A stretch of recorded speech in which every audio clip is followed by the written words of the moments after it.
Dalam Quran perkataan Allahu maujudun ada? Hai, biar tu. Quran ke Taurat ni baca ni. Hai, boleh ya. Jaga. Jawabnya tak ada.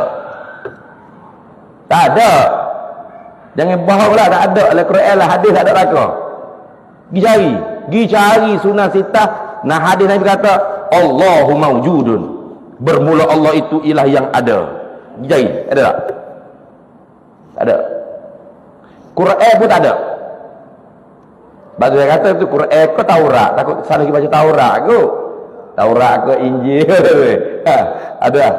Tak ada. Pergi cari 30 juzuk. Ayat bunyi innallaha ta'ala maujudun. Tidak ada. Tapi kita kata Allah ada ke tidak ada?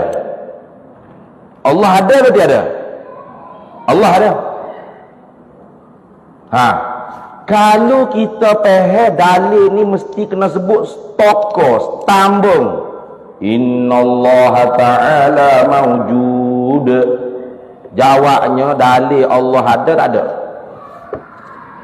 Kalau tak ada dalil Allah ada, mana Allah tak ada? Gitu.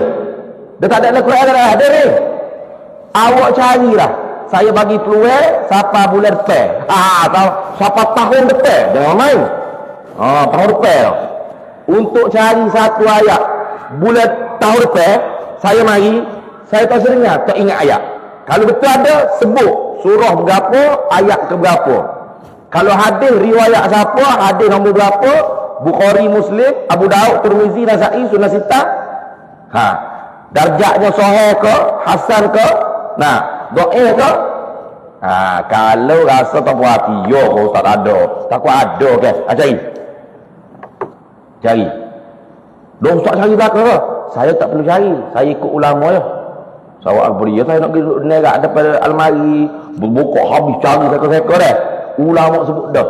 Sifat wujud, istimbaknya, istidlalnya ialah dilalah iltizamiyah, faham dengan secara lazim, automatik. Kayak gitu.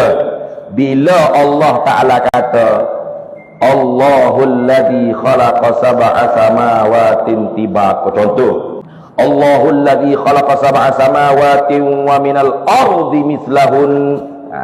Allahul ladzi khalaqa sab'a samawatin, Allah lah Tuhan yang menciptakan 7 lapis langit. Sab'a samawatin wa minal ardi mislahunna, dan daripada bumi pun Allah yang cipta 7 lapis bumi seperti langit juga.